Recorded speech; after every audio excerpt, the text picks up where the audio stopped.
Accessing agent files. Brian Sovryn.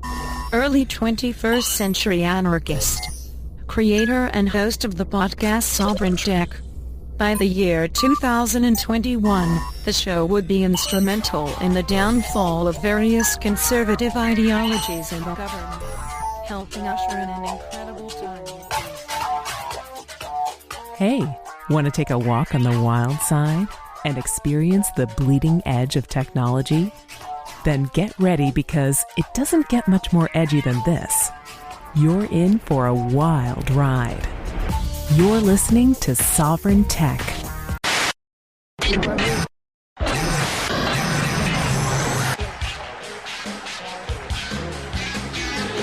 Tired of boring specials about history, science, and technology?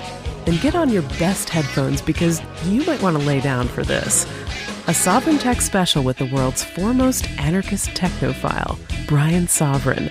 He has a huge, well, you know. And now, here's Brian.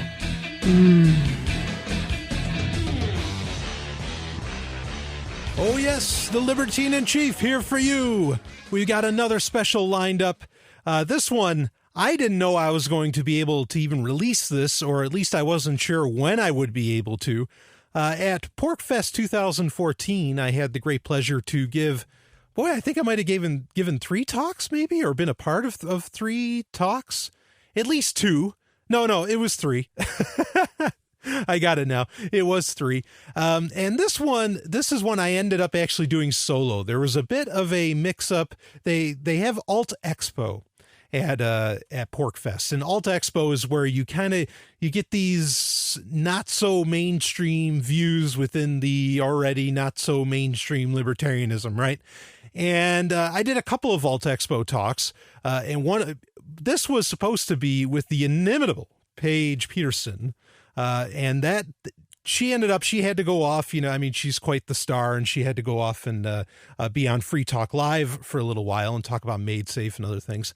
And so I ended up, because there was a scheduling conflict with it all, where our talk got pushed back about decentralized systems, I ended up kind of doing it solo. So granted, would have been a whole hell of a lot better, obviously, if if someone who's actually helping make a decentralized system was there. But I got to give my thoughts on it, just kind of talk about perhaps the ethics of decentralized systems, and talked about open source software, a whole slew of things. This is not a complete talk. Like there was a Q&A at the end of it that is not included here, but it was a good time, and also it's not really starting from the beginning. But I want to get it out there in case you do want to hear it. I had a great crowd there. It was pretty much a packed tent.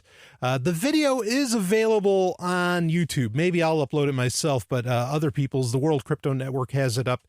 But again, I don't know who recorded this, but I appreciate the fact that they did, because I got to see this video and release this audio to you as a special. So, again, this is somewhat incomplete, but hey, it's me talking shit. So so why not get it out there for people to enjoy if they want to enjoy it. Anyway, I won't come back at the end of it. I'll just I'll let my comments. I think the last things I talk about during this are about porn, or actually Thomas Hunt of the World Crypto Network, also known as Mad Bitcoins. I think he starts talking about how the internet is for porn, and not to say that I necessarily disagree with him, but I'll let that fade out with the music here. So anyway, enjoy the special. Got a lot more lined up for you. Got some guests coming, and some more top 8s. And anyway, I'll see you on the next regular episode of Sovryn Tech. Carpe Lucem, everybody. Search Tor, which is relatively unique. It's not unique. There's other ones out that have come out recently, but that it was sort of the first one. And there is a great DuckDuckGo app for Android.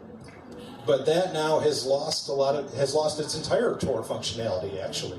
So because of Google closing in, and we will talk about that more in a minute. So Tor is great that it's kind of everywhere. It's pretty easily accessible. The software to install, like we mentioned, on cross-platform. Yes, it's on BSD, Linux, OS X, Windows. You probably wouldn't want to run it on Windows, but it's available for just about anything except for iOS. And even that, I've heard recently that there is a browser that will allow for it to work on iOS. But I can't confirm that. So the alternative to Tor, because there are more than one of these internets, or internet layers, is I2P. Now, I2P doesn't have any government funding, doesn't seem to have a whole lot of funding at all, and so there's not a whole lot of development. I mean, it's active, but there's not a huge development team. It's not a name.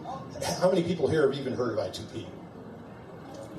Okay, so it's not like, because I'm sure everybody's heard of Tor, probably because of the Silk Road, right? Or whatever reason, your own personal research. What's that? I'm a nerd. Cheers. I'm the king of the nerds. I'm with you.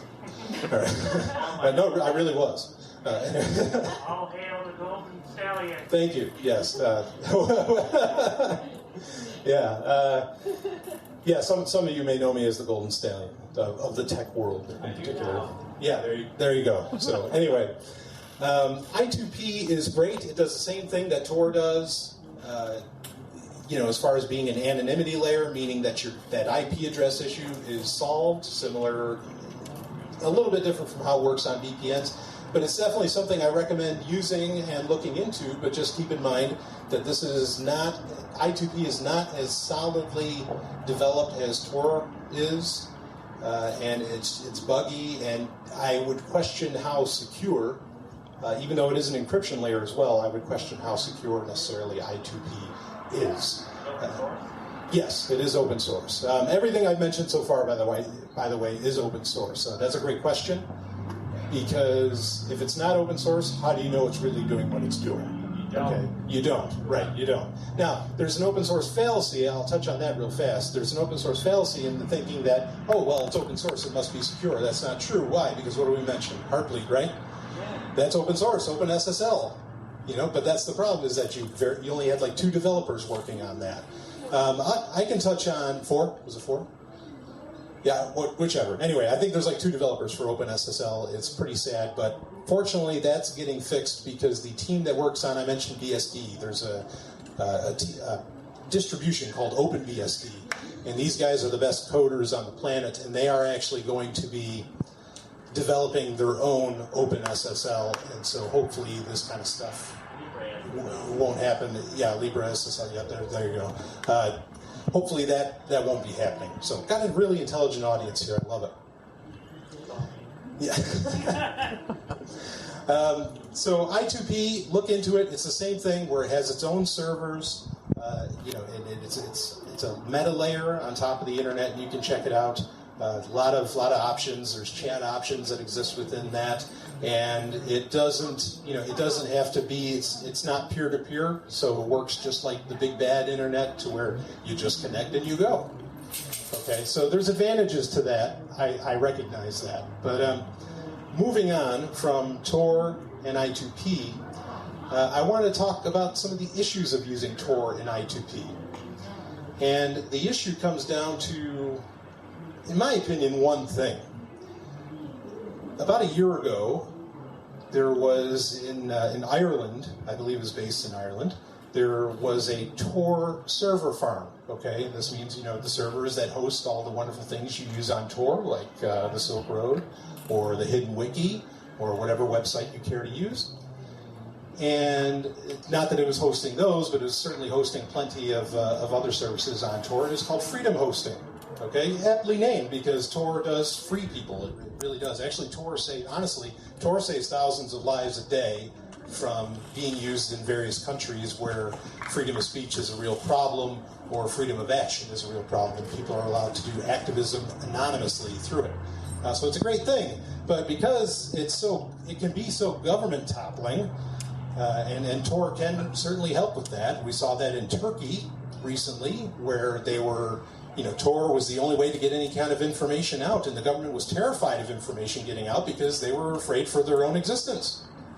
Okay, the FBI, that's the U.S., essentially went to Ireland, whatever group it ended up being a part of, but the information, the implications came from the FBI, and took out freedom hosting.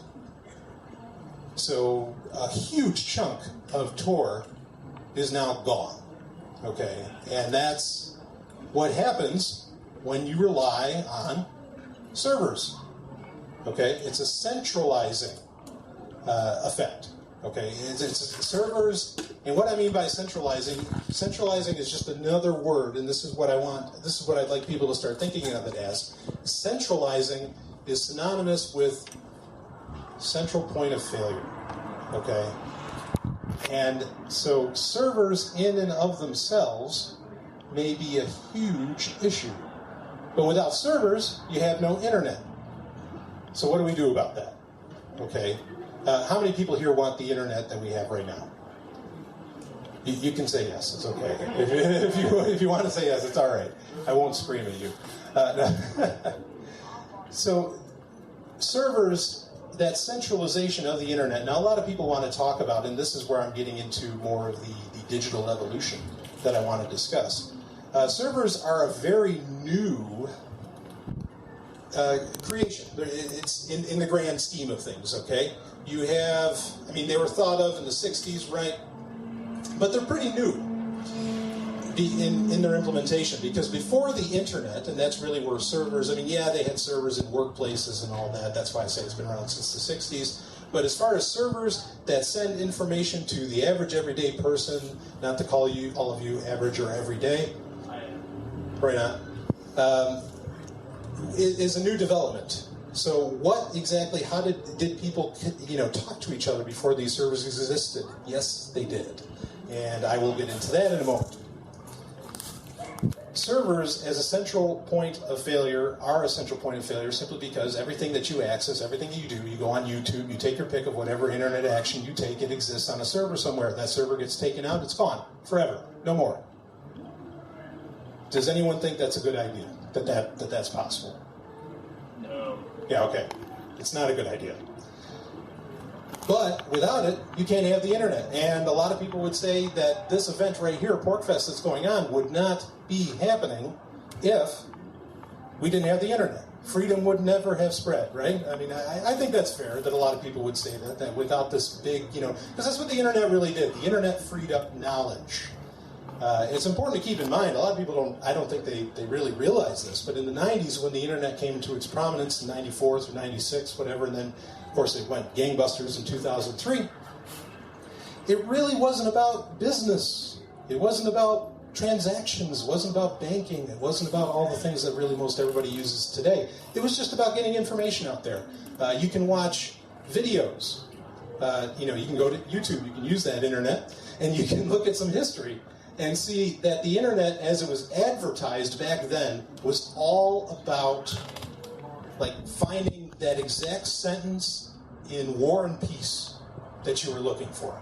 Okay, that's what the internet was. That was the conception that all of the biggest companies in the world had. You can watch old interviews with Bill Gates, and it'll tell you that's exactly what he was shooting for. He was a little more visionary in other ways, but he was. That was what he was expecting, and a lot of people like to say all these guys back then were wrong. And it wasn't until much, much later that the banks moved in, and whatever other different industry, again, like doing a marketplace. Like the internet really just wasn't designed to be a marketplace, and you can see that when you watch really old videos back from Stanford when they were designing the internet as we know it. We're talking like the 1960s again. So keep that in mind, that was the original purpose of that. But now it's grown to be so much more. Now it's become, the digital world has very much become as important and as intertwined, in your own life as the meat space world, as the world that you see right now. But my point with the idea of, that it's just information, and that it's really great that information gets out there. I think that's all fine and dandy, but it is so much more now, okay? And so you can say, well, we wouldn't have all this if we didn't have the internet, and that's fine. But at the same time, the internet is so much more. You're picking and choosing what's great about it. And so after you pick and choose what's so great about the internet, I think the question should be asked, is there something else that could do that? Is there something else that could solve that problem that doesn't have the central point of failure of servers? And this is where I want to get into the digital evolution, because I think that can happen. But one of the first things that one of the first humps I feel we have to get over in this digital evolution, to where we can get away from, this internet that has issues. And it's not just being a central point of failure. I mean, how many people, since the NSA started grabbing all your data, how many people just want one internet that's really easy to access? Okay, cool. Nobody does. Awesome. So I can finish my talk now. That's great. If we're all in agreement that we want a ton of internets that people would have to, that whatever agencies would have to search through, I think that's a very good thing. So let me skip around just a little bit, because I did want to mention that before the internet, that's exactly what we had. We had what was called BBS, Bulletin Board Systems. Does anybody remember BBSs? Born in 1990, you remember BBSs. You are a nerd, sir. All right. You're that too. Yeah, all right. You ran one. Yeah, there I ran you go. one too. BBSs were, I love these guys. BBSs were the internet of its day. And they ran from, like the mid-'80s, maybe even early '80s, all the way up into just about the aughts. And BBSs were very much a decentralized internet. It was a bunch of internets all over the place, okay, and allowed for local communication, which is a fantastic thing. It allowed for the transmission of information. It was incredibly slow because it was using phone lines, okay, standard phone lines. Everybody remembers the beep that used to be when you'd use a modem, a classic modem. Oh, it's terrible. Okay. But BBSs themselves, after you got connected, was not a terrible thing. They were amazing to use, and you could play games on them, just about anything, albeit not at the speeds, and certainly you didn't do YouTube on them. You could do everything you do on the internet right now with a BBS system. So keep this in mind as we're talking about this. What we have now with one big central internet, okay, is the ability to really, I think, catalog. It's far too easy to catalog everything we do. It's far too, and again, it is that central point of failure. Back then with the BBS, if a BBS goes down, you could just connect to another BBS. Most, especially metropolitan areas, like New York City, would have 30 BBSs. I mean, there'd be tons of them, and you could just switch around. You could just go to the next one. So if something fell down, you go to the next. It wasn't a big deal. And also, of course, at the time, a lot of storing of information was done locally, which today wouldn't be a problem because, hard drives are cheap. I mean, you can get terabytes upon terabytes upon terabytes for sometimes even less than $100. Okay? So what I want you to consider with the digital evolution is the idea that we have alternative technologies that we could use, and that we could actually relocalize the internet to what it was before using new technologies that we have as far as available speeds. And then we don't have this central point of failure, and we also don't have, this huge overarching area where companies like Google can pretty much, figure out just about anything about you. Now, caveat with Google knowing everything about you, I think sometimes they fail pretty hard. They've never pushed an ad to me that actually sold me something that I wanted. But I think we're seeing not in the digital space so much, but in meat space, I think we're seeing a lot of people starting to, how many people are enjoying PorcFest right now? Okay, everybody's enjoying PorcFest. How nice is it to be with actual people? Okay, it's pretty great. I mean, does pork, would you rather be on Facebook than be at PorcFest? Anyone? No, okay. I think we all inherently realize that the way the internet actually connects us is pretty superficial and maybe even antithetical to our own happiness. Okay, now I can take questions on that, and you can ask me about that sort of stuff in a little bit. And I think a movement, part of my opinion of what a digital evolution needs to head towards is relocalizing everything. The internet, take your pick, and just getting people together where they are, and not being a replacement for our communication, but just being an enhancement. Okay, just making our lives better. I think there's a lot of people, no doubt about it, the way the internet lets you do business is phenomenal. I mean, it's really incredible. You know, the businesses that you can create online with practically no money, and then you use services like Bitcoin, and, you know, they just free everything up. That's awesome. But I think you can create perhaps an even better business on a local level, or, you know, maybe we can figure out some way to somehow interconnect them a little bit, but either way, to relocalize everything as much as possible. I mentioned RetroShare earlier. It's friend to friend. Who else do you want to talk to? You know, when you're on the internet. I mean, you're trying to reach out. Well, friend to friend still lets you do friend of friends. And so I think we're really missing something in, you know, my point is that I think a lot of people are getting very, very desensitized to the internet, and the internet, again, is a central point of failure to where we're going to lose entire aspects of what we do, and we're counting on it far too much, putting far too much faith in something that is incredibly fragile. And the internet really is. An alternative I want to bring up that the other host that was supposed to be here was going to talk about is MadeSafe. Okay? And MadeSafe, if you're looking for a hybrid of what I'm talking about, is that we still have this nice big bad internet, but then we also have that decentralization. MadeSafe is really the answer to that. Now, how many people know what MadeSafe is? Okay. MadeSafe is an idea, it's a software platform, okay? Kind of similar to RetroShare, not exactly. How many people know what Freenode is? Anybody? A couple. Okay, MadeSafe is a lot like Freenode, except the difference between MadeSafe and Freenode is one has an incentivization system.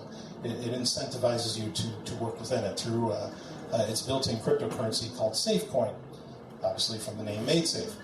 MadeSafe it's software you would install on your computer, and once you install it on the computer, you give it so much hard drive, you give it so much CPU usage, you give it resources, okay? And then you get access, and it creates an entire other internet. But the beauty about this internet is it does not run on servers. It runs on everybody's computer that has it on there, okay? And what's that? So it's like BitTorrent. It's like sharing a file. It's kind of like BitTorrent, but here's the beauty of it, is that not all the data that ever gets put up is ever in one place. Right. As to where BitTorrent, part of the problem is, and where like legal issues occur, people can seeding. They know who's got it. Yeah, you've got the whole movie. That's where you put a movie into MadeSafe, that movie's everywhere. But you can access it just as fast as if it was in one place. So it's like Usenet in a way, but it's actually like centralizing your life for the crypto. Yeah, it's kind of like Usenet. Usenet's pretty basic software that actually I wish people still used. But that's another. Getting onto Usenet costs way too much. Usenet is sort of an email alternative to some degree, and it's actually really popular for downloading files. It's an alternative to torrenting. But Usenet, you have to pay into companies now. It used to be free in the 90s. It just came with your ISP service. But that's no longer the case. So I don't usually talk about Usenet just because of that. That doesn't mean it's not useful. It's very useful. So MadeSafe is this decentralized, no-server internet, connects everybody everywhere around the world.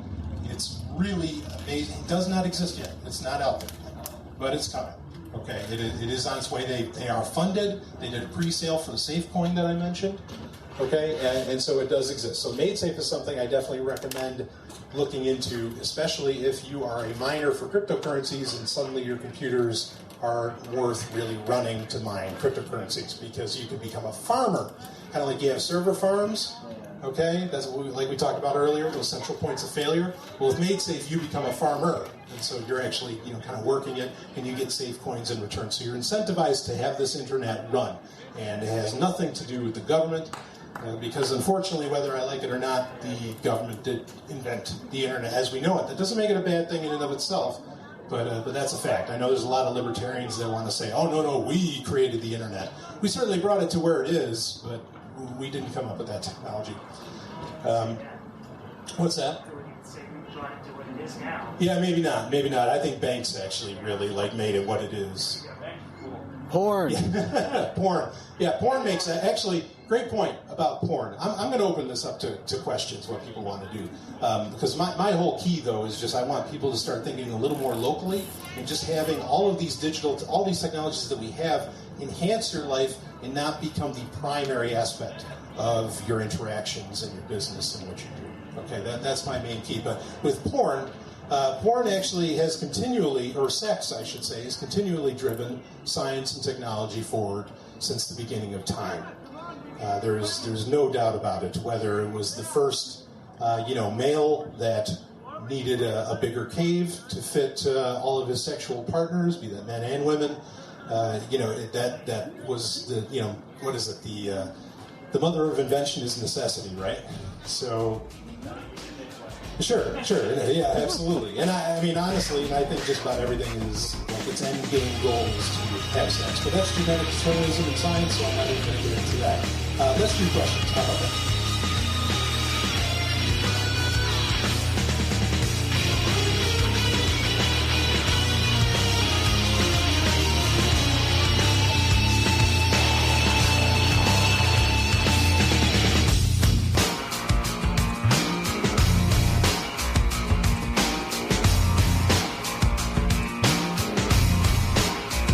You just experienced Sovryn Tech. Go to sovryntech.com, that's SOVRYN tech.com, and connect with us there. Find links from today's show and catch our podcast feed. Sovryn Tech is copy heart. Copying art is an act of love, and love is not subject to law. So please share the show however you like. Welcome to the evolution.